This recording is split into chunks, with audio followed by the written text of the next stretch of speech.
Putici is a sommelier, a sake scholar, an entrepreneur, a recent immigrant to Calgary, where we are right now, and someone who is deeply involved in cryptocurrencies and NFTs. He joins me today on Letters from a Contrarian. Thanks for having me. I'm excited for this. Thanks for coming on. We're also in a special place. This is the Work Nicer outpost in Calgary at Roxbury, right? Rail yards. Rail yards. So it's quite professional. They all start with an R, so it's highly confusing. Gotcha. That's why. All right. So you're in Calgary right now. Have you always lived here? No, I've never really lived in Calgary. I was born in southern Alberta, but I studied theater. After high school, I got the travel bug. I taught English abroad in Europe and Latin America for about 4 years. And then I ended up in Toronto for almost 8 years working in wine, tourism, and hospitality. And that's kind of how I transitioned into the world of the sommelier, sake scholar, and eventually started my own tour company for both wine tours and food tours. Gotcha. And then you moved to Calgary. I moved to Calgary like 2.5 months ago. I was kind of just cooped up and fed up with COVID life, and had been under a lockdown for the better part of 18 months, and was a little bit disenchanted with my work, and I wasn't sure if I wanted to continue with the company and what we were doing, at least in the same way. And I had ended a very long-term relationship. So everything just kind of came at the same time to like leave me untethered for the first time in years. And so to gain kind of perspective from afar, I just decided to take some time, move away, see what I missed, see what I didn't miss. And and that kind of led me here because my brother offered me a job, and also I could basically test.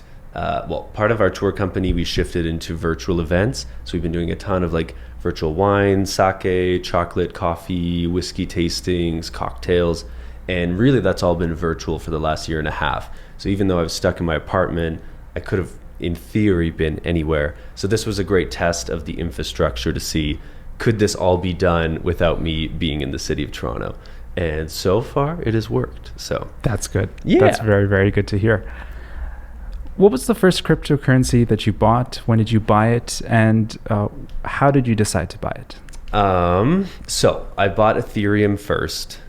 I had always been interested in cryptocurrency ever since Bitcoin kind of started its journey into the news and the world.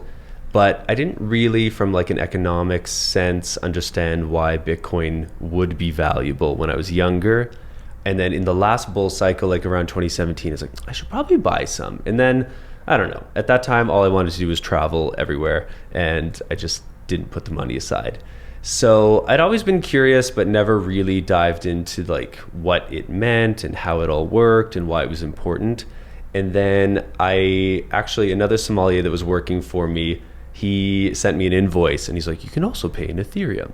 And I was like, does anyone actually pay you in Ethereum? He's like, no, but I would love to. So I was like, oh, okay. I was like, honestly, I've wanted to buy crypto for a long time. Where do you pick it up? Like any suggestions? So he hooked me up with Shake Pay, which is an app out of Montreal.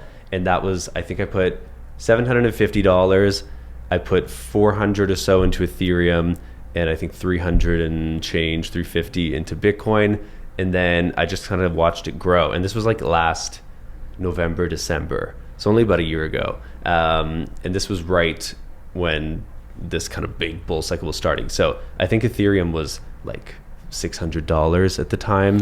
So cheap. And I just remember being like, oh, wow, this is like happening. And then from there, I just started looking at, okay, like what exactly is blockchain? How does it work? What's proof of stake? What's proof of work? And then I got involved in the Clubhouse app and got into a ton of these like interesting rooms with people who were programmers and leads on different projects. And then there were all these like Bitcoin maximalist rooms. And so like a lot of stuff I didn't understand at first, but it just like was this whole new world.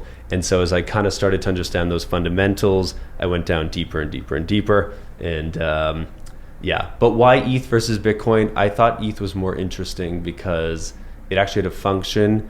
And I thought this idea of like programmable money, like being able to execute a contract or an order that was just fulfilled digitally was really savvy.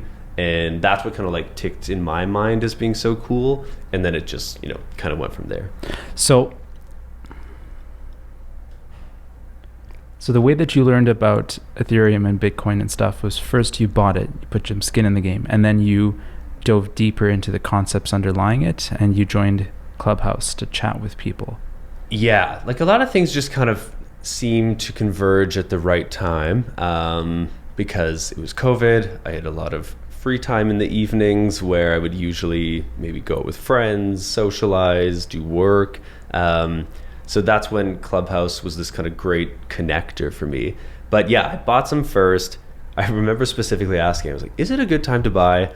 And my friend Adrian was like, they say the best time to buy was yesterday. And I was like, all right, I'm just gonna throw it in, see what happens. And then I think I would suggest that to anyone. It's like, even just put $50 in and then start watching it, because then at least you know like where it's been, where it's going. You have a little bit of a concept of how the market's moving. And then from there, if you want to put more, if you want to dig deeper, great. If not, you know, at least you've kind of done that very first step of like dipping your toe in the water kind of thing. The best time to buy is yesterday. That's going to be the quote for this episode. Okay. What was the first NFT that you bought? How much did you buy it for, and do you still have it? I don't like this question. So I had no desire to own NFTs because I'm not a collector.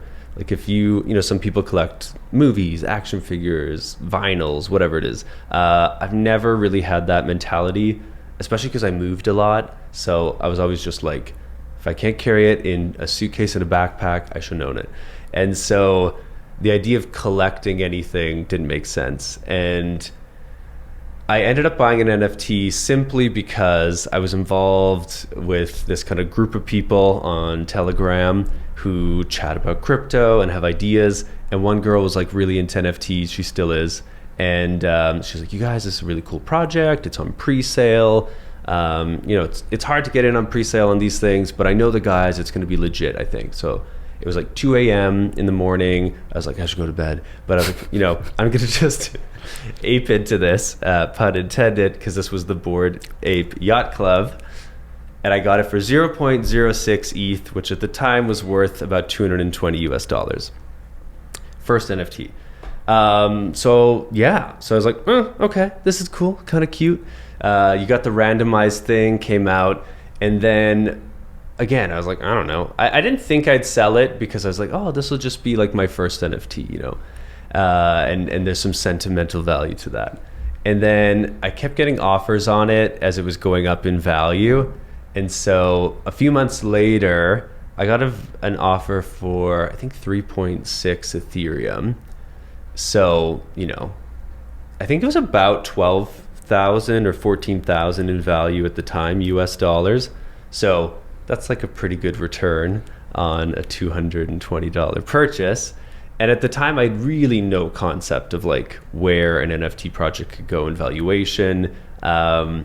I don't know if anyone did. Like in a way, I guess like CryptoPunks were big, but this kind of idea that NFTs could be worth just like insane amounts of money was not in my brain. And I ran it by a few friends, even people, maybe I have to begrudge them for this, but in my like chat group that also owned these, and they're like, oh, I would keep it. And I was like I'm happy to keep it, but like keep in mind my crypto portfolio is probably way smaller than your guys's. And they're like, honestly, profit's profit's never bad. So like honestly, go ahead, sell it. And everyone's like, great, and congrats. And then months later, if anyone knows about this project, the minimum, I think the floor price right now is something like 52 ETH, which would be like 250,000 US or something. So yeah, I could not be here right now, and I could just be taking a couple years off. But So you bought a Bored Ape Yacht Club, and this is like a series of NFTs with apes that look comical, I guess. And they're like a bit like bored, burnt out, glossy eyed. They really remind me of the what's that band? The Gorillas that do all those animated music videos. It's like very like early 2000s, but they look them up and they really kind of have this similar vibe to me in terms of the art style, but in ape form. Right. They are definitely iconic. And if you look it up, once you see one, you'll be able to see them all over the place, and they're really popular. Yeah. Okay. And they're starting to be bought by like celebrities, and we're at the Sotheby auctions now. So yeah, it's just blown up. It's become, I'd say after CryptoPunks, it's kind of like the number 2 project. Right. Okay, so you bought a Bored Ape Yacht Club ape for $250 or so. You sold it for around $12,000. It's now worth $200,000. Mm-hmm. All of that in the course of maybe 6 months or something. Okay. Wow. All right.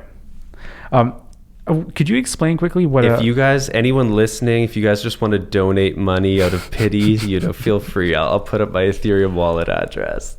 I'll add that to the description. That was like the first time you told me that you had bought a Bored Ape Yacht Club ape and sold it. That made me really sad. Mm-hmm.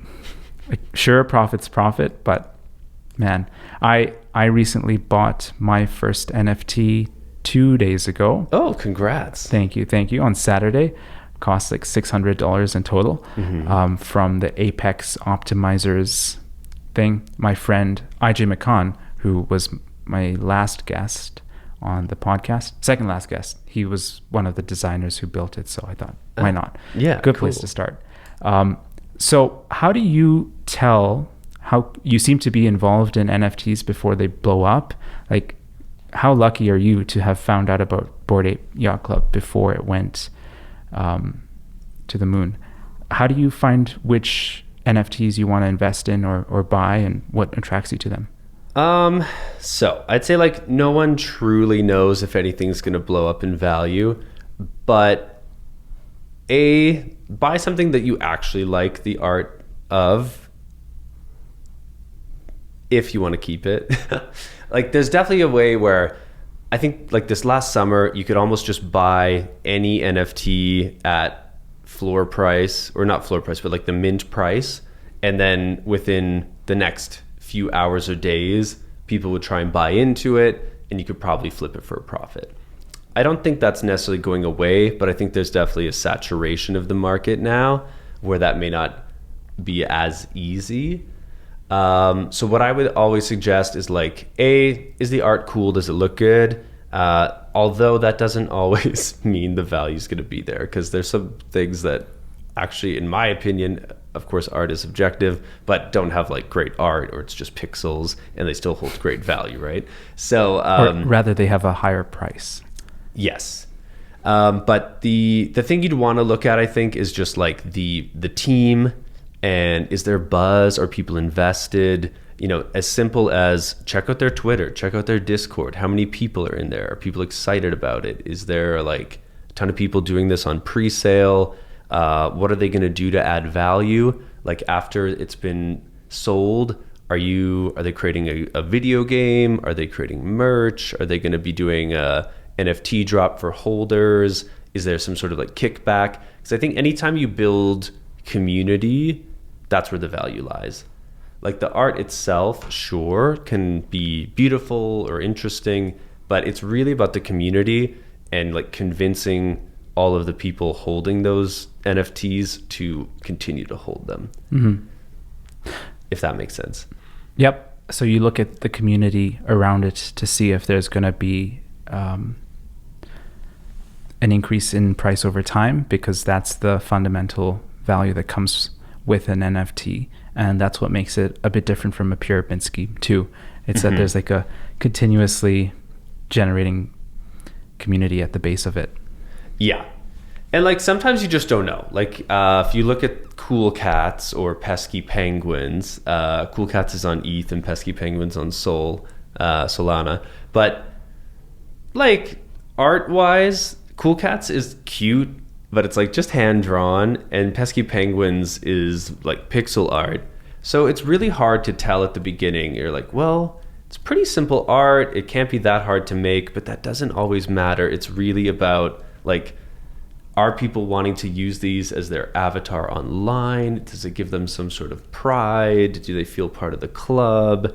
Like that's why people hold these NFTs long term. And then, you know, now we've seen with CryptoPunks or Bored Apes, it's like, well, even celebrities want to hold them. That's how much cachet they've built into it. And like, again, I think that's like anything in life, a mix of talent, of luck, of networking, of right place, right time. But, you know, in terms of spotting that, that's what I'd kind of look for. It's like metrics of community following and the roadmap of, is the team who sold or created this NFT first still going to be around in a year? Or was this just a way for them to make some quick cash? To buy NFTs on Ethereum, I would go to OpenSea or just mint them from a website.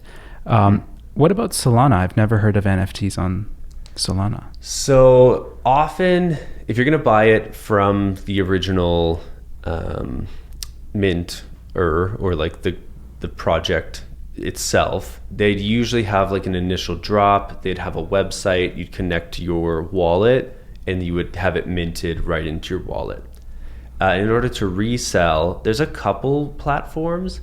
I think OpenSea's like looking into being on Solana, but they're not there yet. So like Digital Eyes is one, digital.eyes, pun on digital eyes. And then another one called Solanart. Those are probably the two largest right now. And there's another one that just kind of popped up and is building steam. Oh, I forget the name, but if you want to like throw it in your podcast description, we can look it up. Sure. And then for actually minting it from the original NFT creator on Solana, you could use MetaMask. You cannot.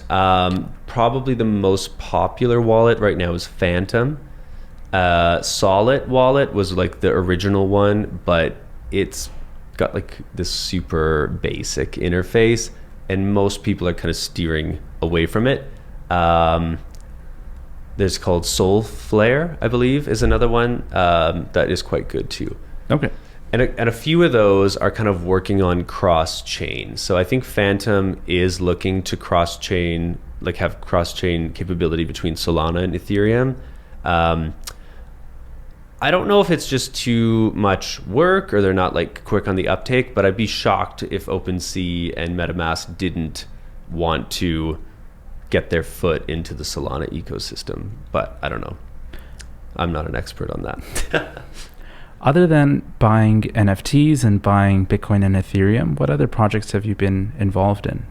And when I say projects, I mean like yield farming, staking. Oh, okay. Just very broad. I mean, I've tried. So I got into crypto. I wanted to I got really kind of just lucky in that I was very curious. And then I met up with all these people through Clubhouse and different places. And then, you know, some of them would just talk about yield farming and how to get into it. And so I had a lot of guidance from people, but often it's just, like you said, skin in the game, go around, play, try it out, throw $10 here, $50 there, and just kind of see what's happening. So like I've bought a number of tokens and just held them either in like a decentralized wallet like MetaMask or on like a central exchange like Binance or FTX or something like that. Or if you're in Canada, Newton is pretty good. So those, my referral link will be in the description. There you go. But yeah, so like you can just buy and hold for sure. If you want like a really secure form of earning some interest, you could stake.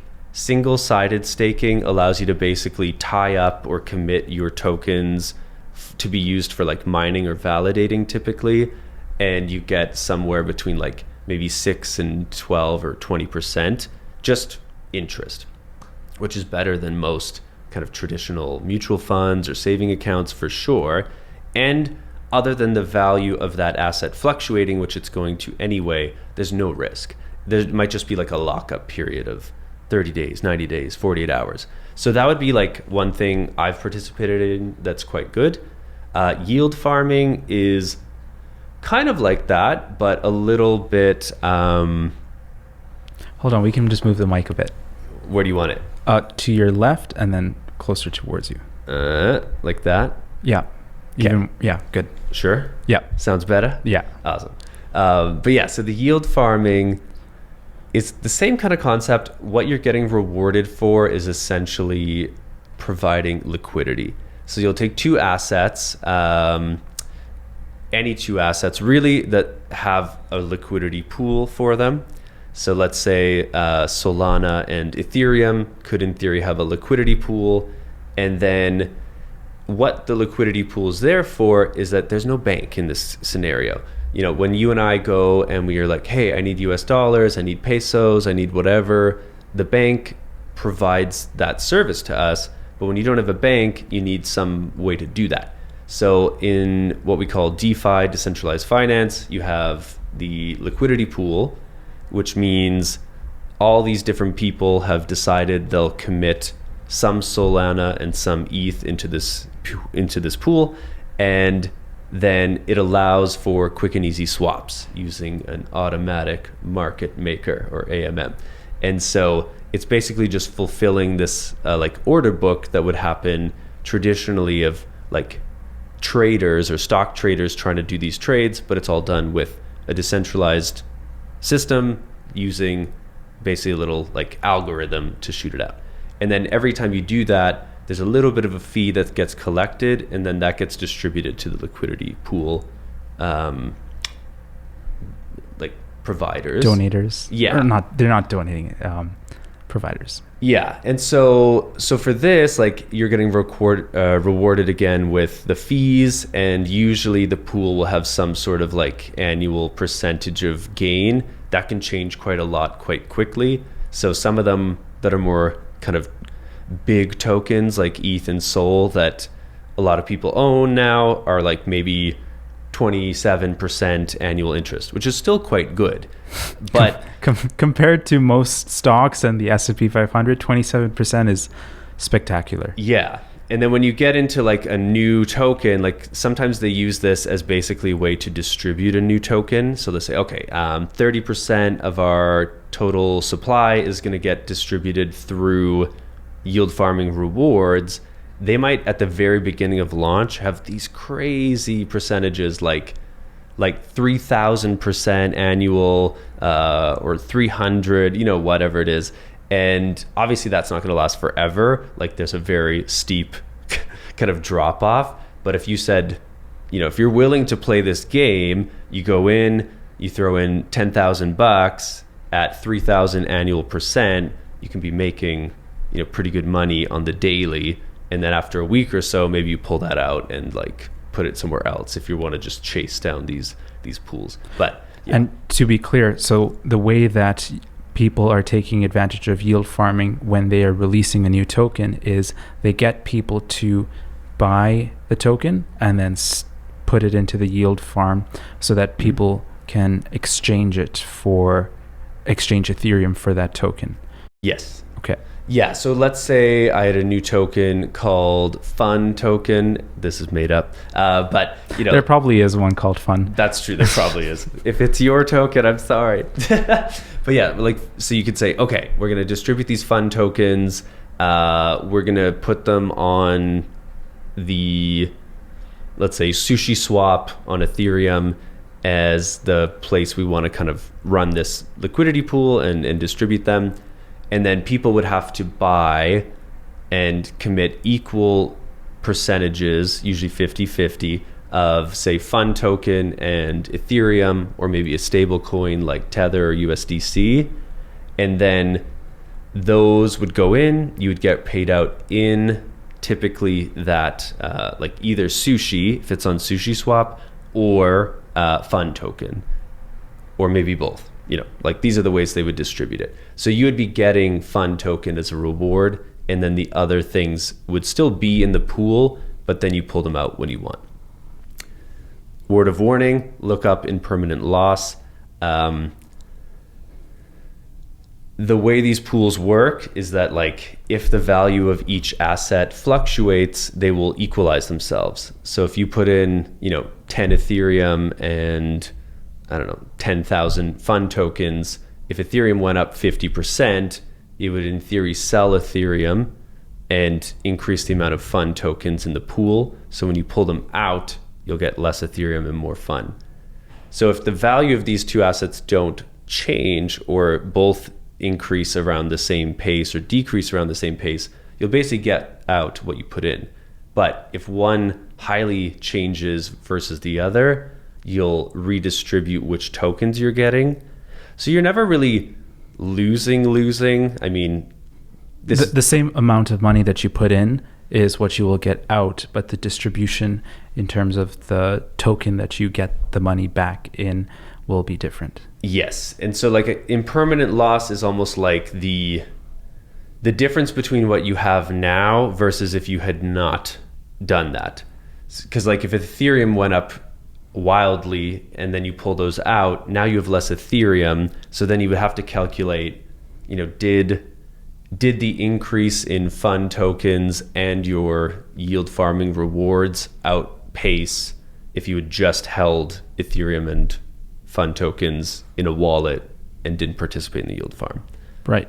So yeah, there are definitely ways to lose, but there's definitely ways to gain. So you just have to kind of look into it and, like you said, put your skin in the game, play around. Some people make crazy yields on the daily. They harvest it and they pull it out like really quick and fast. Other people leave it in for a while. Like especially if it's two assets you're holding anyway, maybe it's like, whatever.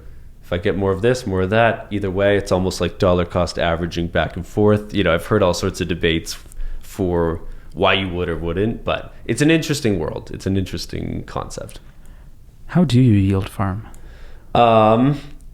You need to pick a platform. So if you're on Ethereum, you would probably use something like Uniswap, which is really like the OG platform for this. I'm sure there's one before it, but in terms of like popularity, that would be SushiSwap is really popular there.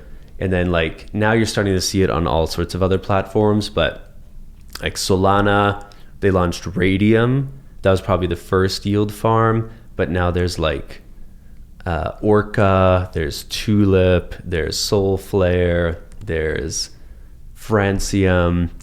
And actually, what's really interesting now, and this is something like play safe and simple at first, but now they've got things like leveraged yield farming.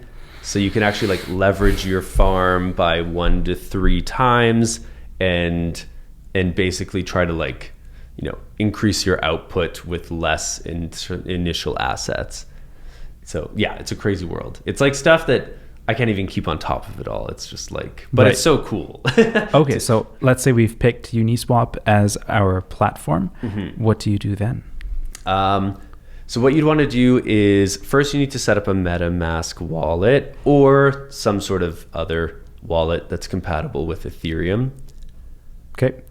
My IJ and I went through how to set up a MetaMask wallet in our episode, but you basically go on Chrome or Brave, you go to MetaMask's website, you download it, install it. It's like a little extension for your browser, and then they'll spit out 14 random words, and that's your key phrase. Mm-hmm. You write that down in a safe place where no other eyes will ever see, because anyone who has access to those words will have access to your wallet. Mm-hmm. And then you install it on your browser, and you transfer ETH into your MetaMask wallet. Yeah. So once you've got that, you're like ready to plug in.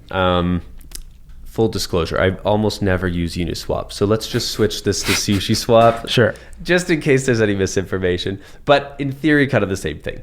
But yeah, you'd connect your wallet. SushiSwap is now running on Polygon, the Ethereum main chain, and I think they've now added the Arbitrum as well. But essentially what you do is plug in, let's just keep it simple, use the Ethereum kind of default setting, you've got some Ethereum in your MetaMask wallet, and then you'll go onto a tab there that shows you all the different liquidity pools. So let's say you want it to be an ETH-based liquidity pool, and then you want to find another asset to match up with that. Just add in the filter, the search ETH, and then you'll see a list of pools. So it could be like Ethereum USDT, it could be Ethereum Uni, Ethereum 1inch, Ethereum Polygon, all these type of things. You kind of just pick what you want to farm, probably based on the highest percentage and assets that you actually care about. And then you would need to swap as much Ethereum, like equal amounts of how much you want to put in an Ethereum into whatever paired up token it is. So let's say it's an Ethereum USDC pool, stablecoin. You basically swap, let's say half your ETH, throw that into USDC. You can swap it right there. Or MetaMask even allows like in-wallet swaps as well. So it's pretty easy. Once you've done that, you stake those, and you're basically staking them into the liquidity pool and getting a new token, which is a ETH USDT LP token or liquidity pool token. That'll shoot out like a random valuation of how many tokens you get versus the total supply of the pool. And then it'll immediately start farming. And then you can go and harvest the rewards. So if it's, 300%, you're going to start noticing, oh, the rewards are popping up.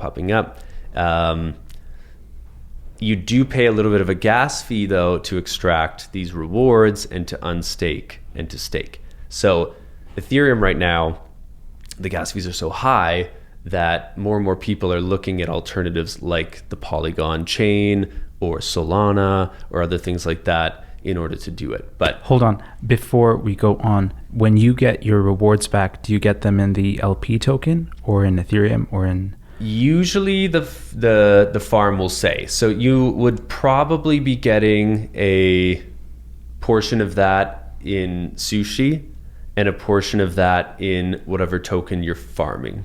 Okay. Yeah. So in that case, if it's like Ethereum USDC, you'd probably just be getting Sushi. If it was like Ethereum and I'm trying to think of like some random token. Let's go back to fun token. So if it's Ethereum fun token, you'd probably be getting paid out in fun because the whole incentive is to like have that token get distributed. Right. And then if you're using a platform like SushiSwap, it might be like a dual reward where it's like they want to distribute Sushi, but also it's like, a paired up double reward system. So you can do that. Okay. This is very interesting. I wonder if there's an equivalent in like traditional finance for this. Well, I'm sure there is. I can't honestly say an exact parallel, but in a lot of ways, I feel like this is what like a bank or foreign exchange would be doing is they have the assets, they're providing liquidity to all of their users by having the service available, and then they take a small cut. But in this case, you as anybody can pop in, plug in your wallet, and be a small part of that bank or that pool and get rewarded for it. And you take the cut instead of the exchange. Exactly. Gotcha. Okay. Yeah. Let's say you were super lucky and loved to take risks because you tend to be lucky when you take risks. What would be the fastest way to make money in crypto? And let me preface this by saying that this is not financial advice along with anything else said in this podcast.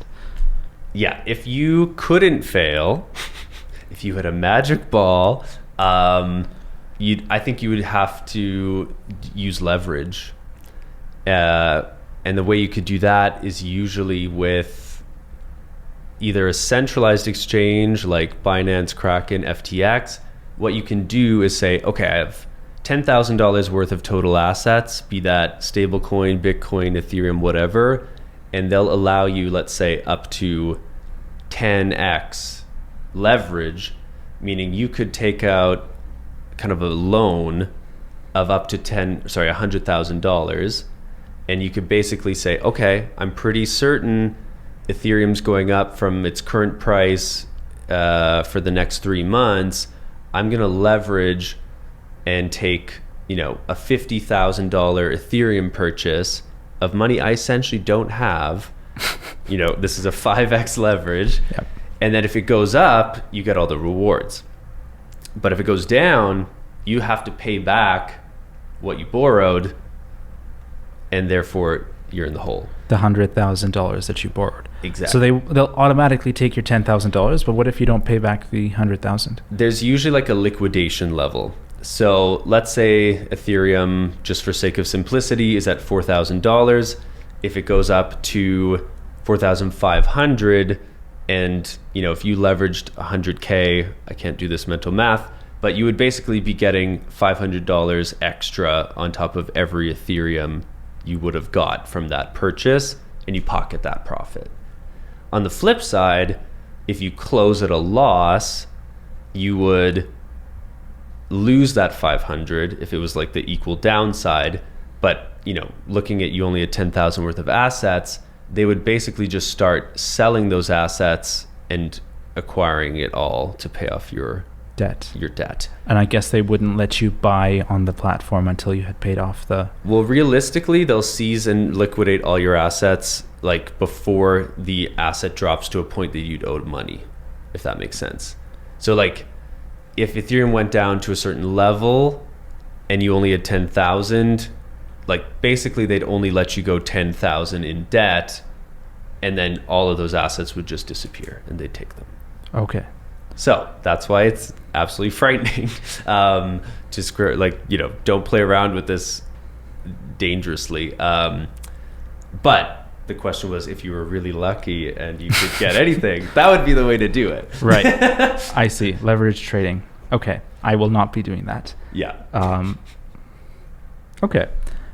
And for like something like NFTs, if you wanted to get super wealthy in them and you were lucky, how would you look at top projects? Like if you want to create one, that could be really cool. Because even if you sell, like a lot of these projects going now, if you're not an artist doing like individual pieces, you're typically selling a collection of 10,000 generative art pieces. Okay. And what generative art is, for those who don't know, is basically the artist creates, let's say, 10 backgrounds, 5 heads, 12 sets of eyes, 6 mouths, and then each of those get exported as like a digital like PNG layer, and then they go through a program which will then randomly like shuffle and assign those. So you're only going to get one background, one head, one mouth, one eye, but it creates 10,000 completely unique pieces from a pool of variable features. Right. And so like that would be great if you're an artist, because then if you manage to sell 10,000 pieces, even at like what would be a relatively low price of say $200 US, you're still going to be a millionaire overnight. Right. So I'd say, yeah, why not? And why not give it a go? And do you know the name of the program that would do this? No. Okay. I could find out for you if you want to put it in the description. But honestly, like it's not as plug and play as it could be at this point. I know there's a couple developers kind of working on a way to make this super easy for people to start minting. But at the moment, a lot of people are still kind of programming as if you were like to create your own website back in the day before we had these like super easy drag and drop situations on like Squarespace and stuff. So we're still in that pretty early phase with like user friendliness. Right. Okay. I guess what that means then is that there still is an opportunity. The market may not be completely oversaturated yet because there's still that filter of getting a programmer to help you create all of these. Yeah. And I see too, like it's really easy to mint an individual piece now, like on OpenSea or Maker's Place or things like that. And often they'll help you. Like if you're like, hey, I'm an artist, I'm trying to do this, like they might have a written up guide or they might help you get on board. But in terms of like creating the whole like generative minting process, I think there's still some time before it becomes like completely user friendly. Right. one question that I had from earlier was that you seem to have been pretty lucky to join all of these communities and get on Clubhouse. And then the advice that you got was high quality in that, you joined the Bored Ape Yacht Club before it blew up completely. Like, it increased in value completely. Yeah. Have you ever been scammed before? Okay, personally, no. But my brother did with my involvement. Not in a bad way, but obviously the scam was bad. But this was really like a passive scam in that we were having trouble. There was like a token launch of Mercurial Finance on Radium, and we wanted to get it at mint price, or not mint, but low price. Yeah, kind of it was like the initial coin offering kind of thing. And so he was looking to spend about $2,000. I don't know if he wants me to share this, but to put that in there and get it in his wallet. And there was an issue with the program. It just wasn't doing the swapping, or I think it was just overwhelmed the website. And so we went on their Telegram chat to get support, because they have a support chat. And often there are scams on these Discords and Telegrams, people trying to reach out to you. They're like, oh yeah, I'm the administrator, this, that. And I knew that. They specifically say in most of these groups, will not message you first. But I had messaged with this one guy on there who was a legit support person from the team. And I had sent a message, and I somehow got 2 messages back and almost confused which was who. And then he's like, oh yeah, it's definitely an issue with this. Here's a link. You need to connect your wallet.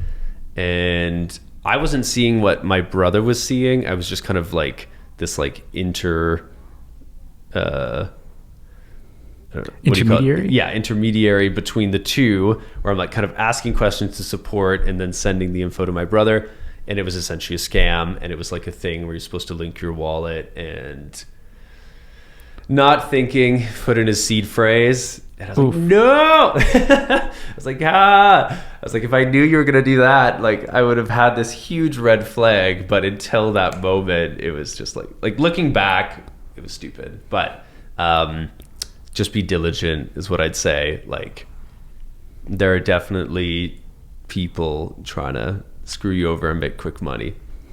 Right. But other than that, no.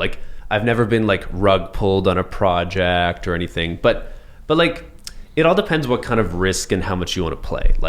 I would say I keep 80% of my portfolio in super steadfast projects, and the other 20% is where I play. And I have won and I have lost. For sure. Well, I mean, thieves have to make their money too. That's true. That's true. Or else they'd be starving. Yeah, we have to think about them. What changes do you think the blockchain and crypto will bring to our society in the next decade? There's just going to be so much more of this decentralized activity. And I think we're going to see it in all sorts of aspects of society. Right now, a lot of people are I'm not really interested in it because I don't really understand money, or I don't want to put in my savings or whatever. And that's totally fine. But I think it all started, blockchain's a ledger. It's really just a decentralized place to store information. And then once we get into smart contracts and decentralized finance and the yield farming and lending protocols, I think we're just going to start seeing the option for people to be more autonomous on the whole. And I'm already seeing it with, you can basically be your own bank. You can take out a loan against your crypto assets in minutes or seconds through AAVE or Celsius now. We're seeing it with NFTs, the idea of a DAO, or decentralized autonomous organization.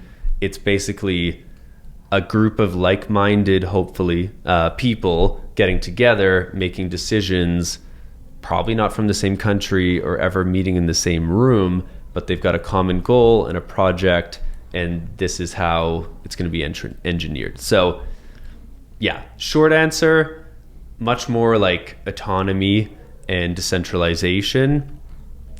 I think the growth of Web3 is going to be like the next big thing versus all these centralized kind of current internet functions. And I think culturally, it just gives ownership to creators. So like we're already seeing it now with artists being able to monetize their art through NFT sales, whereas before they'd probably have to go through some sort of a website that would take a commission or go through an art dealer. Now it's like direct to consumer. Blau is a DJ who started up a music service. So it's just being launched and developed, but essentially the idea is musicians can take their music, publish it, self-publish, and then decide how they get rewarded for streaming. And they can even like sell a track and allow their investor to basically get the streaming rewards or part of that money. So it's like circumnavigating a record label. So I just think we're going to see more and more of that. And everything's just going to live in our phone, right? Like gone will be the day that you need to go to the bank to do something, or your cell phone provider. Like everything's just going to be in the phone. It's going to be in the app. And the next big hurdle, which I think is going to be overcome and lead to more use, is just user friendliness.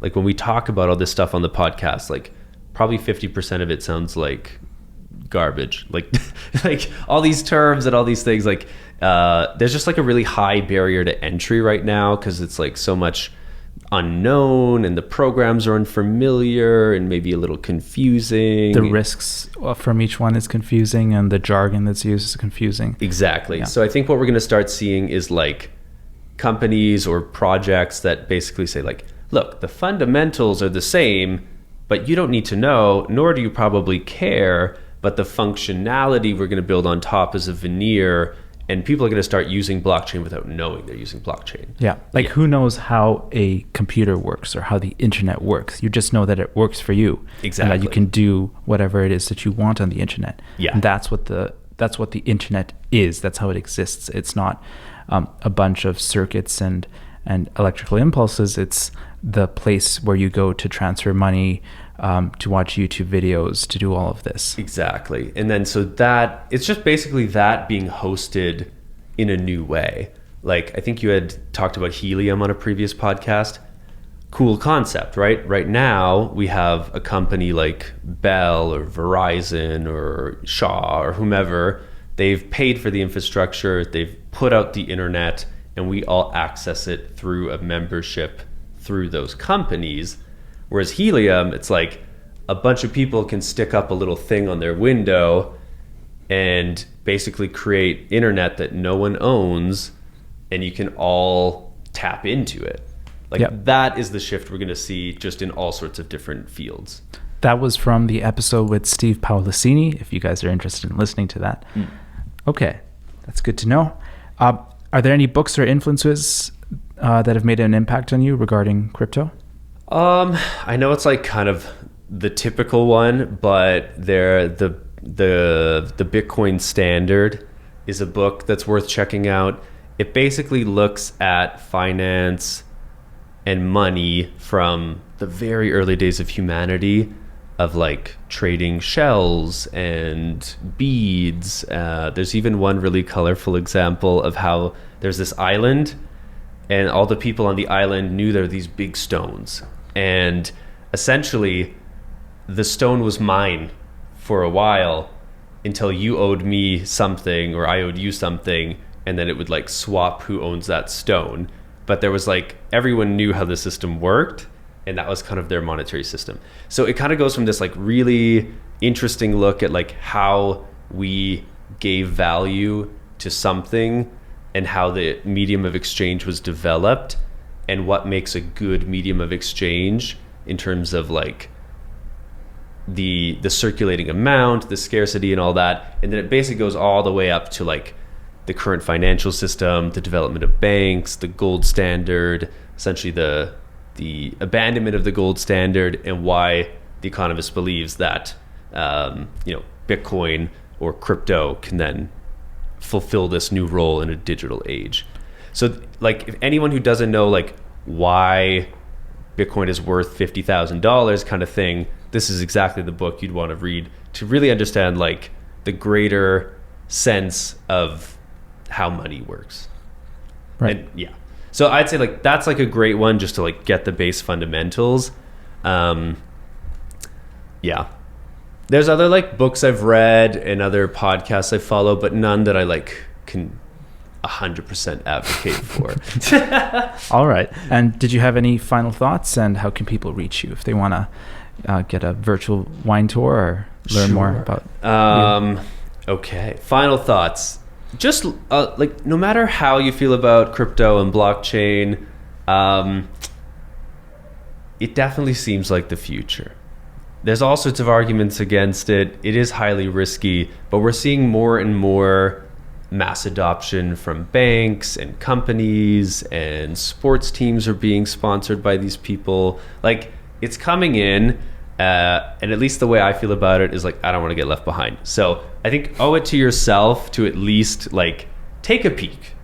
If you decide it's not for you, that is absolutely okay. I'm not saying you have to get involved, but I think there's a lot of opportunity here, and a lot of it's inevitable that we're going to see more of it. So you owe it to yourself to just take a peek and see what's up. So those are my final thoughts. In terms of how to reach me, if you want to get into my crypto-y space, my Twitter for crypto stuff is mac_x. Mac with just C's, MAC_X.